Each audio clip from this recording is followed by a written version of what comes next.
ছেলেটার বয়স তখন কতই আর হবে, এই 18-19।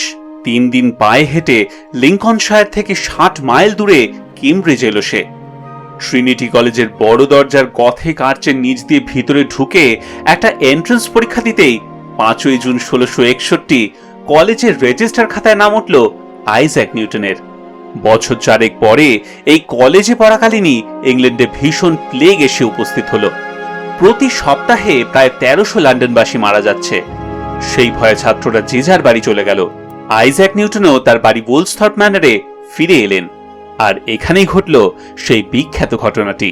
গাছ থেকে আপেল পড়তে দেখে মাধ্যাকর্ষণের তত্ত্ব ভাবিয়ে তুলল নিউটনকে। সেই তত্ত্বই তিনি 2 দশক পরে তার বই প্রিন্সিপিয়ায় প্রকাশ করেন। আজও সেই ওলসথর্প ম্যানরে গেলে দেখতে পাবেন সেই আপেল গাছটিকে, যাকে পৃথিবীর সবচেয়ে বিখ্যাত আপেল গাছ বললেও বোধহয় ভুল হবে না।